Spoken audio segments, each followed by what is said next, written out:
Hi everyone, welcome back to another episode of the Podium, and we are the Golden Nuggets podcast. My name is Hanafi. Next to me, I have Amir. And today, Amir, who's our guest? So today, our guest is two real estate agents from Team +65, also known as Team PSF. We have Farhan and Wanti. Hello. Hi. So how are you guys, man? Alhamdulillah, we're good. All good. Okay, so is this the first time you are in a podcast? Yes, it is. Both of you. Yes. Okay. And how do you feel? Nervous. Okay, let's see. Yeah, why nervous? You're like, Just normal people having a conversation. yes. Personally, I'm okay with taking photos. Usually agents take photos, selfies, everything. Yeah. Video wise, I think both of us A bit shy.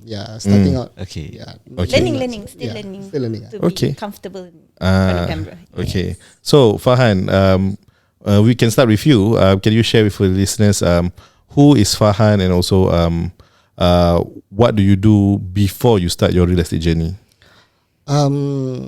Okay, I have been in the industry for the last 7 years. So doing part-time real estate. I do have a full-time job. Okay. So more of why I'm into real estate is I've been doing sales all my life since Poly, doing part-time sales and everything. So it's only natural if I want to join something that doesn't take so much time and can make money also lah. But the reason why is because I got kids, and my kids are special needs kids lah. In Singapore, raising a child is already very expensive. Special needs kids is even worse. So with just trying to go and earn for my family lah. Like how expensive is expensive in terms of raising It a special depends. needs child? Macam if you're talking about behavioral therapy, Yeah. per hour, you can therapists can charge you anywhere between $50 to even $200. Oh. They charge by That per is- hour. Yeah, per hour. How many sessions or how many hours per session? So I got 2 kids, right? So let's say one kid, I give it 150, 150 per hour. So usually it's around 1.5 hours per session, once a week. That is for behavior. Then after behavior is okay already, then you need to go to speech therapy. Okay. Speech therapy, if I remember correctly, it can go from 200 onwards. Okay. This is worse lah. Okay. Yeah. So the support for special needs in Singapore is not where parents want it to be. It could be better, but unfortunately, it's where it is right now lah. And special needs school also is expensive. Okay. Kalau primary school, if you're talking primary schools, we are paying less than $10 for our kids to go to primary school. For my child, it's subsidized already. It's 150 per month. per month, and they only go to school for like 4 hours a day. Oh. Okay. Just to interact, just to learn life skills. Okay. So it's expensive for people to actually raise kids, and worst case is special needs kids. But this is a gift from God. So we do our best. Myself, my wife, we do our best to provide for them. So real estate gives me a chance to manage my time, earn money at the same time, and be there for the kids when I'm not working lah. Okay. So the therapy that you mentioned, $50, $100, $200 per hour, right? Is there any subsidy to this? No, this one is because I am able to generate income from real estate, right? By helping people. So the money I am able to hire external therapists to come in to help. So additional for it's more than what from school lah. It's 1-to-1 session. So that's why it's a bit more expensive. But we noticed that there is a very big change in our kids after going through all this therapy. Oh. Okay. So last time I would come myself, my wife, my son, kalau dia tantrum, if he tantrum or Having a meltdown, meltdown. will punch, will kick, will scratch us. So you can see my wife, the scars and everything on the face, on the arms and everything. So after therapy, it gets better. So it's not so severe lah. Okay. And paint a picture for us and also our listeners. what is a day to day like for your children? Like what time they go school? What time is their therapy? And is the therapy thing something that you do every single day or? Okay, so they wake up roughly around 6 in the morning. Okay, all of them. So for now, my son is still in the morning session. So all my kids morning all go to school. Okay. So the ones that come back first will be my son yang autistic tu. So he will come back at around 1. Then after that, my daughter will come back at 1:30 primary school. So if I'm around, I will fetch. If not, my wife will fetch. Then my last one will he's neurotypical, which is normal like all of us, right? So we will fetch him. He's still in childcare, so we'll fetch him later in the day. Okay. So in between 1:30 to maybe 5 o'clock when I fetch the last one, right? We will have therapy, but it's not every day. It depends on when the therapist is available. So we will try to go and do their homework, go and do the therapy, because once the last one comes home, right, then he wants to play. So he will disrupt all the therapy sessions. Okay. So we will try to settle everything before my last one comes home. Okay. So this is the reason why you are in real estate, for the flexibility of time also lah. Flexibility of time. Then if I've done Grab before, and I found that it's physically tiring. Yes. Mentally also. Mentally tiring. And the time spent outside, I found that okay, maybe I can do it better if I'm at home. So I've tried to find something that I can do remotely. Yes, do viewings, do presentations, but I can manage the time. Yes. I will tell the person, hey, I'm sorry, but I can be available maybe malam at night when the kids are more settled in, or maybe on the weekends when I can get someone to help my wife to just take a look at the kids, jaga lah. But it's more of I can manage my time so that I can be there to assist when I'm not busy lah. Okay. And what about Wanti? Who is Wanti before real estate? So before I joined real estate, I was teaching culinary. Okay. And I was also I ran my own baking business. So I was a wedding cake decorator. So I did that for actually quite a number of years. Started teaching as well. I actually hold quite a number of other jobs in between lah. So but the main thing was teaching culinary. And then I've never really liked reporting to bosses, punch cards and MNCs and all this. Yeah. So You understand? so like after maybe my threshold will be like 4-5 years, I cabut. I would run. Okay, because very stagnant, Mundane.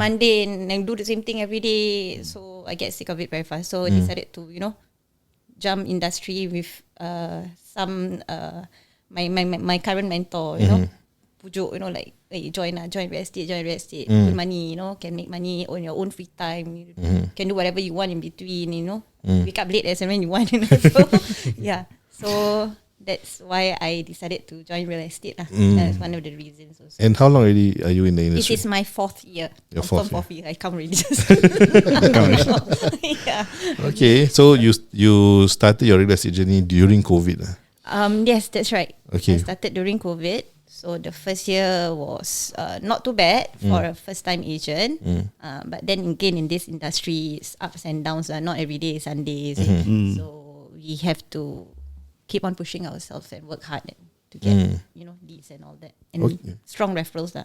But sometimes when I say family also sometimes a bit secretive on their income and all that. So we actually depend more on our friends lah. Yeah. Okay. So what you are implying is when you started out, especially, you help your friends, or perhaps your friends were your clients more than your family members, is it? Yeah lah, because maybe family already have their own house and all that, all those upgrading. But sometimes, just personally, I feel that friends tend to help you out more than close family in that sense. Yeah. Okay. Yeah. Do you have kids? I have 2. My 14-year-old boy in Springfield Secondary and my K1 boy. Age gap very far. Yeah, but in real estate, with my own time, I can give them whatever they want, bring them wherever they want, no time restrictions. I tend to manjakan them in that sense. Okay. Yeah, so like can avoid like every day can be school holiday.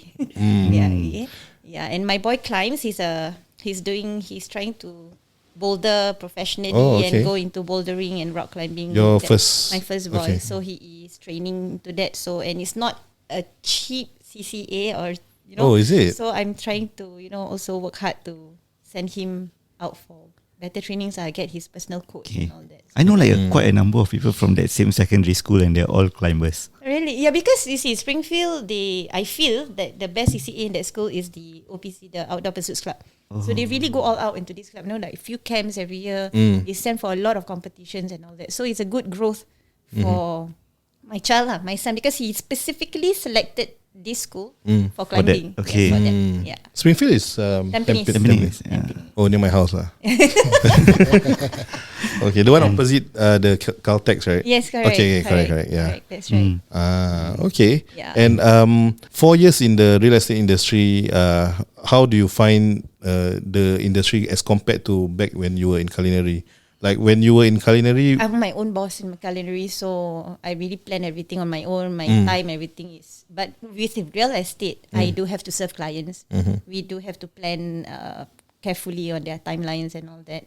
So ultimately, they are my bosses lah. okay. But it's more manageable and more flexible. I can pick and choose who I want to serve lah in that sense. Yeah. Okay. And I know of friends who sell wedding cakes, and they make quite a They do. decent living lah. Yes. So like, does the money really is the main factor, like why you move to real estate? Or Cake decorating or wedding cake business is very tiring. And there's only so much wedding cake I can do per weekend because I have to factor in transportation, setting up, tear down. I am one person doing everything. Oh, one woman operation. Yes, I'm really one person doing everything. Okay, maybe my baby will help me clean lah. Yeah. Okay, but that's about it. From the buying of ingredients, the execution, to setting up, tearing down is all me, one person. Yeah, and because of when you do wedding cake, you do deal with a lot of fondant and icing. Yes. It gives me carpal tunnel, so Yeah. I have issues with my right arm. Very time consuming, right? And you have Very, to. yes. And it kinds of, until today, if you realize I've been like pressing my hand from just now, it's because I have some numbing issues on my right hand. Okay. Yeah. So this one also need to go for, what do you call that? Acupuncture. Okay. Sorry, forget it. Yeah. Okay. So, And in the past 7 years and 4 years for yourself, what is the biggest challenge that you guys face as a real estate agent? you want to go first? Myself is lead generation. So getting leads is one thing. Warm leads definitely you can get lah. Or not say 100%, but like what Wanti said, some people are not comfortable sharing their finances. They might share with you their pay. I'm earning this much, but they won't share you their debts. They don't want you to know how much they owe to banks lah, to wherever. So they paise lah. So they don't engage you. Sometimes they are even your best friends, your relatives. So these are the things that when I talk to clients, even like ex-colleagues or what, they might be afraid that I reveal their personal finances to friends, to our own colleagues or our own friends. So I told them that even my wife doesn't know anything. Oh, okay. I don't, whatever that you tell me stays with me, because that is part of is confidential. Confidential Client information. agent confidentiality. It's not my story to tell also. You owe longer, you owe whoever. I am not my story to tell. What I want to know is whether you can comfortably buy this particular house or not, or you should sell or not.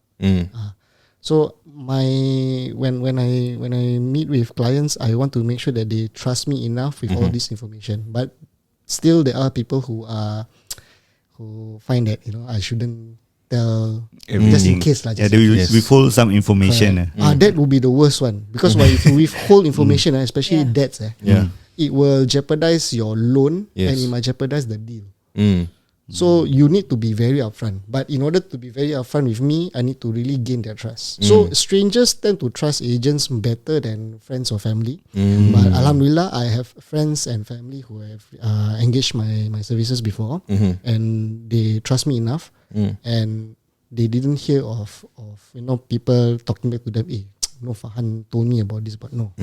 So I told them, if you want to tell, you tell them. I'm not going to say anything. Yeah. Even how much profit they earn from selling their house, how much they buy the house, even the cost of how much they buy, the price they sell or they buy, I don't reveal. Because that is the trust that I need to keep. Yeah. So that is my reputation. But so when they know I'm trusted, then that will be my referral for future clients. They will tell them, Farhan can be trusted. Okay.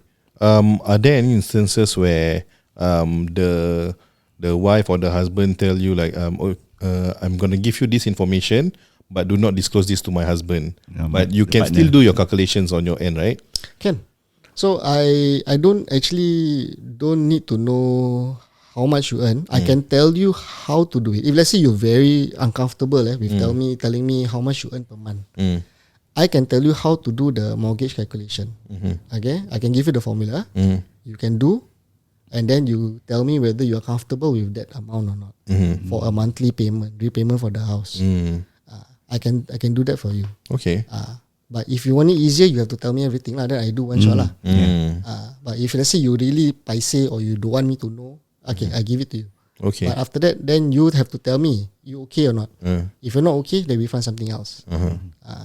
Okay. And what about Wanti? What's the biggest challenge that you have faced in the past 4 years? I second Farhan in terms of lead gen. But for me personally also, I tend to go out of the way, like go the extra mile for all my clients. Not just during consult and then, calculations and all that. That's pretty basic standard services of an agent. But I try to go out of the way. Sometimes bring them all the way to the CC to get the SingPass done. Okay. I will go all the way down to wherever that they are, even in the West. Kalau makcik, pakcik, they really don't have SingPass, don't know what to do, don't have phone, don't have this, they follow by SIM card. Oh, really? By SIM card. You ever done that? Yes. Done that. I help them apply passport. I help them apply apply passport. Okay, link, agent ke live services So yeah, for me personally, to get trust, sometimes you have to go out of the way. Yes. Right. So so I tend to do that. That sometimes handphone hilang and then use my own personal tab to help them with their SingPass. So many things that these little things that you do. But what sometimes upsets me is if there is a little glitch during the process somewhere, and then the figure start pointing. Go to point back at the agent lah. Because you're the person behind. But they forget that all these are the little things sometimes that you help them, you go the extra mile, you pick them here, send them there, do this, do that. But sometimes people forget lah. But it's okay, it's part and parcel of the job. So sometimes for me, one of the other than lead generation, the other issues I feel is I think for people to trust that you can trust you enough to be transparent with you and trust that you can lead them through this property journey smoothly. Okay. Both of you mentioned about lead gen, right? Like, what is the current way you actually acquire leads? Currently now we are on IG and TikTok lah. We just started because PSF just started like 3 months ago. Okay. So I came from PropNext to SRI like 4 months ago. So we just started. So that is our main way of generating leads or brand awareness. Okay. Leads later they will come. Inshallah. Previously, I think Wanti doesn't do door knock. So I've done door knock. Door knocking can be good, can be terrible. I've got doors slammed in my face before, kind of scolded for knocking on their door. So, but that is part and parcel of it. My reason why I don't like door knocking. Bad experience. Can be quite terrible. And sometimes you really know leads. Throw flyers also got do. Facebook ads. So those are all the things that agents will do on a daily basis. But not not all lah. So now what we're exploring is the current social media, which is TikTok, IG, now your podcast. Yeah. So we will see whether we can create brand awareness for PSF. Okay. I got a question for both of you. What are some of the cases that you frequently have to handle? Yeah, the common cases. The common cases for both. Common, of you. Yeah. So that the listeners, they know a bit of where your specialty lies in a way. Buy and sell, I think, is normal for all agents. I had a lot of divorce cases. Yeah. Got one point of time, like all my cases, particularly all cases, all divorce cases. Like, very tiring. Yeah. Very tiring. I think for Wanti is I'm a lot of administrator cases. Okay. And that is? Administrator is when death in the family happens. Okay. So sometimes they really got no idea what to do. They just say, if somebody, father passed away, mother passed away, somebody passed away, what to do next? And the process is not simple just like that.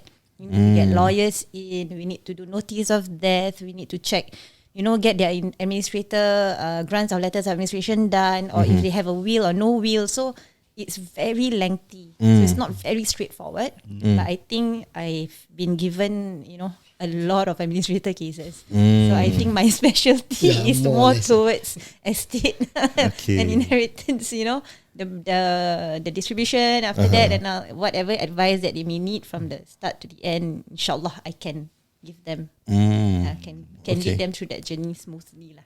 So in other words, you guys can actually help someone who just started on their property journey all the way until they pass away lah. Yes. inshallah. Inshallah. Correct. Okay, that's interesting. Your case is tough, Not easy. So either divorce cases or administrator cases, we not only have to gain the trust of normal cases already, we need to gain the trust of the husband and wife. Yeah. So for divorce cases, now is ex-husband, ex-wife. Sometimes Separately, they don't talk. So for my case personally, most of the time I'll try to sit the two of them down, and most of the time I will ask them to put all of them inside a group chat. So I try to be transparent as possible. Same with administrator cases. I've done a few, but I think Wanti beats me by a long shot lah. So it's more of we have to be transparent with everyone, because we don't want to be accused of siding or being biased towards one party only. Do the ex-husband and ex-wife communicate with you inside the group chat? Yeah. With me only. They don't communicate So with each they other. won't message inside the group chat, they will message personally. Yes, they do. And I will. Yeah, I tell them that sometimes if like you tell me whatever, as in if they message me personally, right? Other than let's say their own personal stuff, if it's related to the transaction, to the case, I will reveal it to the other party. Okay. Just to be fair. Because why I don't want it to be later on there's accusations or anything. Okay. What is the one unique thing that both of you have as compared to other agents? Transparency, like very transparent. Like we will tell you from start. When we expect you to be transparent with us as well. So so that we know exactly whether you can or you cannot go through this path. So we will give you options like what you can do, what you cannot do, and we'll be very straightforward to you lah.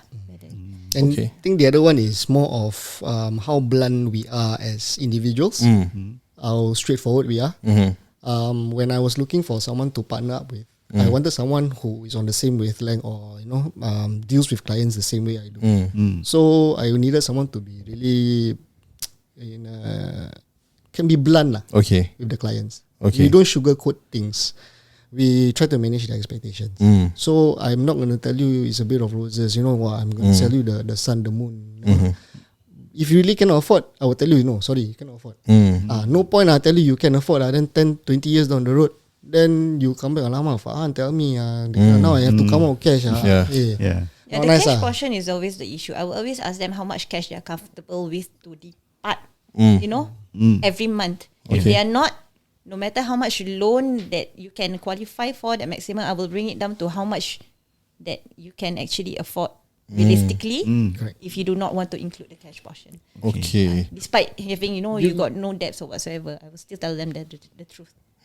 Okay, I believe you guys have your own place, or of friends when they want to buy a house, they have to go through their loan process. Find out how much loan you get, right? Yeah. So there is the Is it, higher ceiling, the medium. HFE? Yeah, HFE. Now it's yeah. HFE lah. So the loan amounts, there is a maximum amount. But when you look at the maximum amount, the loan is actually, if you're talking about one person, I don't think you can service that loan. You have more cash.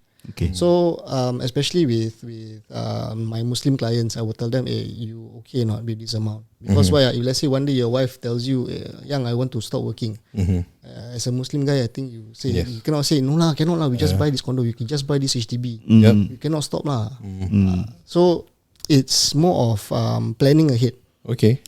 Not only 5 years until you MOP, but even maybe 15, 20 years down the road until maybe you even hit your retirement age to see whether comfortably can you afford this house, or best case scenario, pay off the house as fast as possible, then you can save up for your retirement. Okay. Sorry, what you want to say? No, you go ahead first. Okay, just now you I wanna mentioned look for about how some friends have homes, right? I do have a friend who don't have, or is looking for. But yeah, since you are here, Ami, do you want to ask like some questions with regards to? Yes. Okay, first let me find my HFE. Wow, this one is real life. Okay, so wait, I remember I sent this person. Okay, so I give you guys a bit of context. Okay. 2021, I sold my house, Punggol house. Cash proceeds, we got about 130. Inside our CPF combined, we got about 250 right now. Both agents take out the phone already. 130, sorry, again? I count it at 65 now. Okay. Yeah, so Cash proceeds is cash proceeds 130, okay. 130. In our CPF combined, I think it's about 200 to 250. I can't recall exactly how much. Okay. But it's that range, 200 to 250 lah. Okay. Okay. This is the HFE that we got recently. This is a photo. Yeah. I can see the moderate one. The moderate one can see? You swipe. Photo. Okay. Okay. So this is my HFE that we just got recently. I think about July or August. I can't remember. Okay. So a bit of context. Okay. Yeah. We moved out of our house. Initially, we thought we want to upgrade. Okay, we thought we want to buy a 2-bedder condo resale at Tampines. We saw a few nice ones. It was 900k. It was within our budget at the point of time. Okay, but because the sale process was taking quite some time, eventually after it was sold, 2021. Remember 2021. After my property was sold, the same unit become 1.2 mil. Yeah. Okay, so I cannot afford anymore. Okay, so right now, so another thing is, if I want to buy this other property, right, it's going to be purely for investment. It's going to purely for rental yield. Okay, because right now we have a place to stay lah, and we foresee ourselves as long as we are in Singapore, we will be staying at that place lah. Okay, but we just want a house in case anything happens to either one of us. Then at least our kids also, in case anything happens, they have a shelter above their head lah. Okay. Currently, the place that you're staying in is my in-laws place. Yeah. Okay. So that one is already, there is a shelter for your family if let's say anything happens to you. Yes, but if anything were to happen to my in-laws, correct, then I think you have done administrator cases, right? You know that eventually will become executor case. eventually it can be an issue, right? Because my children may not have a shelter in the event that happens, right? Correct. So that's the reason why we are still looking for a property to buy. While everyone is healthy, everyone is still alive, it's purely for investment. But otherwise, it's a backup plan for my children lah. Okay. So right now, the question is, what should I do? Like, what kind of property should I look for? What is the right size? What is my capabilities in terms of financing a specific property? What is the quantum that I can be looking at? And considering my salary is about 3.6k and my wife's salary is 5k. Your 30 seconds starts now. I'm kidding. Study. Okay. So personally, the objective itself is you want to have one is the main priority is you want your kids to have some place to stay if anything happens. Okay, that one for me because family kan. Yeah. So I think that one will be your first priority. Investment will be a second one. Yes. So if you're looking at it, then you need to get something of a bigger size. At least a 2-bedder. Okay. Okay, so 2 bedroom kalau you nak cakap pasal private property nowadays, 2 bedroom you're looking at more than 1.2, 1.3 million. Yes. Depends on which region you're buying in. Which I can't afford lah. Correct. So if that's the case, then how old are you this year? Sorry, I'm 35 this year. 35 this year. So if you take a bank loan, you have 30 years left for your loan tenure. Okay. If you buy new launch, maybe you can get a 1 bedroom, but that one also a bit difficult with the prices coming up right now. Yeah. I would tell you that maybe don't look at property as an investment tool. If let's say you can't comfortably afford a 2 bedroom or 3 bedroom, you can rent out 2 or 3 bedroom for rental, and also in case anything happens, they can move in. But if you can't afford it, then I would recommend that you look for other forms of investment lah. Look for a financial advisor to talk about it, because financial advisors will also talk about even property punya investment. So they will explore everything. Okay, but what if private property is not something I'm looking at? What are my options? Wait, sorry, just now you mentioned 2021. You I sold my house. sold, so that's your first property, right? Yes. First matrimonial flat. Yes. So you cashed out from your BTO. Yes. That's your BTO, I assume. Yes, BTO. So you have a second chance at HDB. So and both combined income is about 8.5. Okay. I think my views slightly differ a little bit. Okay. I wouldn't advise you to go into private property because anything below 10k is a risk. Actually, anything below 15k now is a risk. Okay. To go into private, I would ask you to use up your second chance at HDB loan. Because since HDB give you twice, the moment you go to private, you cannot go back to HDB, you see? Right? So, I mean, you cannot get back the HDB loan. So, use up your second time. Go within, depending on like your cash, how much cash you're willing to come out every month. So, it's either if you go for your moderate or if you go for your maximum. But I think moderate will be safer. So, if moderate, then your price range will be at about 740k. Haven't include stamp duties and all that lah. So, just about there. 740 if it's at 250k as you mentioned. So, 700k now can get. Bedok South BTO coming up. Okay. But then So, if you go another BTO, then there'll be resale levy. Correct. Pay the resale levy. Now, if I'm not wrong, Wait. There's a resale levy if I get a second BTO. correct, subsidized. What's the resale levy? Resale levy is basically, okay, you already buy subsidized from HDB once. If you take grants for resale flats or you buy BTO, it's considered a subsidized flat lah. Yeah. Then after that, then you want to buy another subsidized flat, either which is a new BTO. Yeah. Right. Or then BTO, they say you cannot earn SBF. twice. You cannot earn twice. You cannot untung twice. You cannot profit twice. So they will ask you, okay, based on your previous flat, if let's say your previous flat was a 4-room, then there will be an amount that you have to pay. 45. You have to pay 45%. 45,000 cash. Okay. Flat fee. Have to come out cash lah to pay for the house lah. Okay. So what if I want to go resale? Okay, What if you want to go resale, what kind of property I should be looking at? Which area with the Rental wise, 5 room then boleh kot. as close to MRT station, because most people who rent out usually will take public transport. Close to in terms of, amenities. the thing is about SG is pretty convenient everywhere. So everywhere is like got MRT, right? So it depends on where you want to be at. Honestly speaking, I want Tampines, but Tampines, it's expensive, right? 740 Tampines can probably catch what? Depending on the age of the flat as well, because the 5-room price of flat thinking.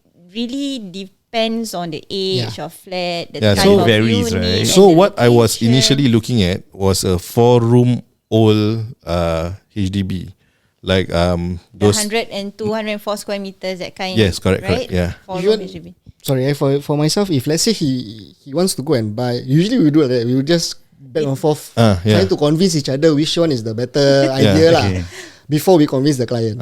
So if your case, I would rather, if you want to do that, get the cheapest 4-room you can find because of lease decay. Because HDBs tend to get older with time. Yes, correct. And you sell also at that point of time, no one might be able to buy because of the least decay. Correct. Right? Yes. So you want to just earn rental, Yeah. passive income. So you clear your 5 years MOP that you rent. So might as well get some place that is cheap. You can finish off payment as soon as possible and then continue earning the passive income. Doesn't matter where. Doesn't matter whether Tampines or even Jurong West. Doesn't matter. Just get something that is as cheap as possible, that has a strong rental But of course, potential. within the 95 years age, so that you can maximize your loan. Just a question. Are you planning to like shift in or just wait until like, or just in case if anything It's a happens? just He in has case. He has to shift in because the first 5 5 years you have to stay. You have to stay. But if he rent out a room or two, I have to shift in for the first 5 years. okay. Yes, MOP period is Yes. very don't. Don't Don't anyhow. anyhow, Hanafi. don't Just came out from the news. Yeah. The Okay. viral one, right? Yeah, correct. Yeah. A lot of At most, I'm the only one who stay there. Okay, doesn't matter as long as owners stay. Correct. Yeah. So So yeah, it's try to get as cheap as possible. Then after that, then from there, then you after the 5 years, you can rent out the whole unit. Then you just earn passive income. Try to pay off your mortgage as soon as possible. Maybe you look at it in a way that buy as cheap as possible, but they age enough to at least cover your children until a certain age where they are independent enough to get their own. Correct.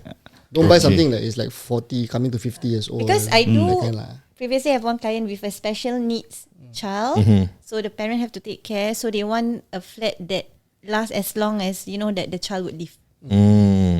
So it depends on your okay. needs as well. Okay, I'm enlightened, but perhaps before we end off, one last question. Do you think I've made a mistake selling my property rather than I should have at that point of time just rented out that house? Okay. One thing that I think I learned as both an agent and also as a person, not as a human being lah. They never have regrets in terms of selling or buying, because you when you buy at that point of time, it might be cheap or expensive. Depends on what how you see it. Then after next week, the thing you see the price drop or got discount, you cannot regret because you already passed already. Yeah. Same thing. If you sell at that point of time, it was your best decision to sell. That was your best decision. You talked to your wife, you talked to your family, talked to the agent. That is the best decision you made at that point of time. Next week, government say I'm pumping in more money, helping out and everything. Then, alamak, miss out. You didn't miss out. At that point of time, that is your risky lah. I love what you said because that's something that I just read in a book whereby when you make a decision at that point of time, that is your best decision available. Correct. So it's not a mistake and there's no point regretting. There's no point regretting, Correct, and no I also point. don't think it's a mistake. It's just gonna eat you away for the next That's few your journey. years. Yeah. I mean, I'm at peace with it, but I do have family members who question me. Question you. Just why do it? Yeah. No, but it's at the point of time that is your best decision. So never regret it. And I've it's been done. There's nothing. Yeah. you We've cannot have do clients where we sold at let's say 400,000. Then a year later the price is like 550. Yeah. Like, why you tell me to sell at 400,000? At that point of time, the market is at 400,000. We can't do anything about it. You cannot see the future. Correct. So you just have to make peace with it. That is your best decision. But I sell at 400,000. I got your house at 450. Now your house that you bought at 450 is 650. No, they don't see that way lah. Yeah. Okay. So don't regret the decisions Correct, that you never have regret. made. Yeah, and then whether it's a good move or not a good move, I mean, it's already done. So you just move forward lah. Okay. Then because you still have your second chance, you see. So it's about right timing lah when you can enter. Don't wait too long lah because prices are, they say will crash, but we've seen an increase instead. Yes. Yeah. So And don't wait too long. I think the last thing I want to say is don't listen to my pakcik say my friend say 4 room can buy. Yes, the thing is it depends on individual. Everyone is unique. Everyone's situation is unique. You can't say that carbon copy your case, his case is the same. So you really need, if you really don't want to hire agent, you do your research properly for your own case. Not listen to your friends, your family. They might have they might not have any loans. They might not have any debts. You might have debts piled up. So you can't compare apple to apple already. Everyone is different. That's the thing. That's the most that I want to share lah. And then with the huge number of agents in the market. You don't know who to pick also, right? Yeah. Yeah. Just go with your gut feeling and who you feel that you are comfortable to work with lah. Honestly, So try then, to talk to different agents. see their transparency or whether they're hard selling or what. So you see who you're comfortable with. Because why? When we meet up, it's not a sure thing. I meet up with you, it's not a sure thing that we will click or we will work together. Yeah. You are interviewing me for that position, so called, to be your agent. So if you don't like the way I talk, don't like the way I deal things, I will be upfront with you about everything. Then you might not be happy with it. Okay, then you can find another agent. It's fine. It's not a sure thing. No money has dropped or not, anything has happened yet. No document signed. So shop around for agent. Talk to as many people as possible. Then see. Sometimes even like the experience of your experience with the same agent might be a different experience. Your experience with the same agent might be totally different. Correct. So you really have to see whether you can gel or not. Okay. Yeah, and then we also want to make friends lah after. We yes. don't just send them watch Correct. and kau pasal lah. We don't do that. Okay, we try to even after that suddenly you want to rent bedroom and then because you never know because suddenly after that maybe you want to intro this friend, this agent gerek lah. So we try to be work towards to the end. I like meeting people lah. So it's more of like I don't want to just let go like we still contact Facebook, still like see their posts and everything. It's fun lah to see their journey, their own journey. Getting the house, reno and everything. So it's making more friends also. Not only don't see them only as a source of income, but someone that that enriched your life. You learn different things from different people also. Okay. So So I'm quite enlightened on what I should do next. okay, and I really love today's podium because I think they shared quite a few golden nuggets. And I think one of the takeaways would be that when you make a decision, is for that point of time. Right? Yes. So that said, I would like to say thank you for both Thank of you you for for having us. being in the podium, and to the listeners also thank you for tuning in. Yes. And at the same time, if you guys want to know holds but very realistic, Very transparent. transaction with your journey, right? Please feel free to contact +65 or Farhan and Wanti. And for Amir's family members, if you're listening in, Stop badgering. stop badgering him. Don't backbite because that was his best decision. Right? And with that being said, thank you guys for tuning in. Okay, bye bye. See you in the next one. Right.